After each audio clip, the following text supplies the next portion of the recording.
പ്രമേഹം ഒരു തീരാവിഷമമായി ബുദ്ധിമുട്ടുന്നവർക്ക് ഒരു ആശ്വാസ കേന്ദ്രമാണ് നെല്ലുവായ് എറൈസ് ആശുപത്രി.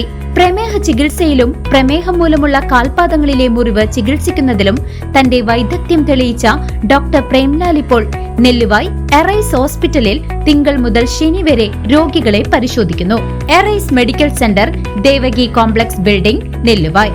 ഫോൺ 8589939330 8589939335. പാഞ്ഞാൾ ഗ്രാമപഞ്ചായത്തിലെ പുതിയ തൊഴിലുറപ്പ് ഓഫീസ് കെട്ടിടം MP.K. രാധാകൃഷ്ണൻ നാടിന് സമർപ്പിച്ചു. ഗ്രാമീണ വികസനത്തിന് കുതിപ്പേകാൻ ലക്ഷ്യമിട്ടുകൊണ്ടുള്ള ഈ ഓഫീസ് MLA യുവ പ്രദീപിന്റെ അധ്യക്ഷതയിൽ ചേലക്കരയിൽ ഉദ്ഘാടനം നിർവഹിച്ചു. പാഞ്ഞാൾ ഗ്രാമപഞ്ചായത്തിലെ മഹാത്മാഗാന്ധി ദേശീയ ഗ്രാമീണ തൊഴിലുറപ്പ് പദ്ധതിയുടെ പുതിയ ഓഫീസ് കെട്ടിടം പാഞ്ഞാൾ ഗ്രാമപഞ്ചായത്ത് അങ്കണത്തിൽ നടന്ന ചടങ്ങിൽ MP.K. രാധാകൃഷ്ണൻ ഉദ്ഘാടനം ചെയ്തു. ഇവിടെ 2025 നവംബർ 1 എന്ന് പറയുന്നത് കേരളത്തിന്റെ അഭിമാനകരമായ മറ്റൊരു ദിവസമാണ്. അതായത് ഇന്ത്യയിൽ ആദ്യമായി ഒരു സംസ്ഥാനം അതിദരിദ്രമില്ലാത്ത സംസ്ഥാനമായിട്ട് പ്രഖ്യാപിക്കപ്പെടുന്ന ദിവസമാണ്. തീർച്ചയായിട്ടും എല്ലാ മലയാളികളും അഭിമാനിക്കാം. അത് കക്ഷി രാഷ്ട്രീയമില്ല, ജാതി മതമില്ല. എല്ലാ മനുഷ്യരെയും വിശപ്പ് മാറ്റുക എന്നുള്ളതാണ്, അല്ലെങ്കിൽ പട്ടിണി മാറ്റുക എന്നുള്ളതാണ് ഏറ്റവും പ്രധാനപ്പെട്ട കാര്യം. ഇപ്പോൾ അടുത്ത കാലത്താണ് വേൾഡ് പോവർട്ടി ഇൻഡെക്സ്, അതായത് ദാരിദ്ര്യത്തിൻ്റെ ലോകത്തെ കണക്കുകൾ പുറത്തു വന്നത്. ആ കണക്കുകൾ പുറത്തു വന്നപ്പോൾ നമ്മുടെ ഇന്ത്യ രാജ്യത്ത് മഹാഭൂരിപക്ഷവും പട്ടിണിക്കാരാണ്. ലോകത്ത് ഏറ്റവും കൂടുതൽ പട്ടിണിക്കാരുള്ള രാജ്യമാണ് ഇന്ത്യ എന്നാണ് കണക്കുകൾ പറയുന്നത്. അങ്ങനെയുള്ള ലോകത്ത് ഏറ്റവും കൂടുതൽ പട്ടിണിക്കാരുള്ള ഇന്ത്യയിൽ ഒരു സംസ്ഥാനം. ഗ്രാമവികസന പ്രവർത്തനങ്ങൾക്ക് കൂടുതൽ വേഗത നൽകാൻ ലക്ഷ്യമിട്ടുള്ള ഈ ഓഫീസ് കെട്ടിടം തൊഴിലുറപ്പ് പദ്ധതിയിൽ ഉൾപ്പെടുത്തിയാണ് നിർമ്മാണം പൂർത്തിയാക്കിയത്. ചേലക്കര MLA യുവ പ്രദീപ് അധ്യക്ഷത വഹിച്ച ചടങ്ങിൽ Pazhayannur block panchayat president KM Ashraf, Panjal ഗ്രാമപഞ്ചായത്ത് പ്രസിഡന്റ് V തങ്കമ്മ എന്നിവർ മുഖ്യാതിഥികളായി പങ്കെടുത്തു.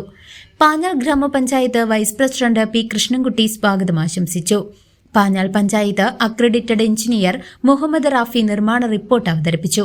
ക്ഷേമകാര്യ standing committee chairman AK Unnikrishnan, വികസനകാര്യ standing committee chairperson Nirmala Ravikumar, ആരോഗ്യ വിദ്യാഭ്യാസ standing committee chairperson Ramani Thalachira എന്നിവർ ആശംസകൾ അറിയിച്ചു. നിരവധി തൊഴിലുറപ്പ് പദ്ധതി അംഗങ്ങളും ആശാ വർക്കർമാരും ഗ്രാമപഞ്ചായത്ത് മെമ്പർമാരും നാട്ടുകാരും ചടങ്ങിൽ പങ്കെടുത്തു. നമുക്കറിയാം, ഇത് കേന്ദ്ര പദ്ധതിയാണ്. ഈ പദ്ധതിക്ക് വേണ്ടി ഇതിനെ ഒരു കാരണവശാലും എടുത്തുപോയത് കേരളത്തിലെ ഒരുപാട് തൊഴിലാളികൾ പട്ടിണിയാണ് എന്ന നല്ല ബോധ്യത്തിന്റെ അടിസ്ഥാനത്തിൽ നിരന്തരമായി പ്രമേയങ്ങൾ അവതരിപ്പിച്ചുകൊണ്ടിരിക്കുകയാണ് കേന്ദ്ര സർക്കാരിനെ നോക്കി. കേന്ദ്ര സർക്കാരാണെങ്കിൽ ഇതിനാവശ്യമായ പണം ഓരോ ബഡ്ജറ്റിൽ ഓരോ വർഷം നമ്മുടെ രാജ്യത്തിന് ആവശ്യമായ തൊഴിൽ സംരക്ഷിക്കാൻ വേണ്ടി ഇത്ര സംഖ്യ മാറ്റിവെക്കണം. അത് ഈ രാജ്യത്തിൻ്റെ ഒരു സത്യമാണ്.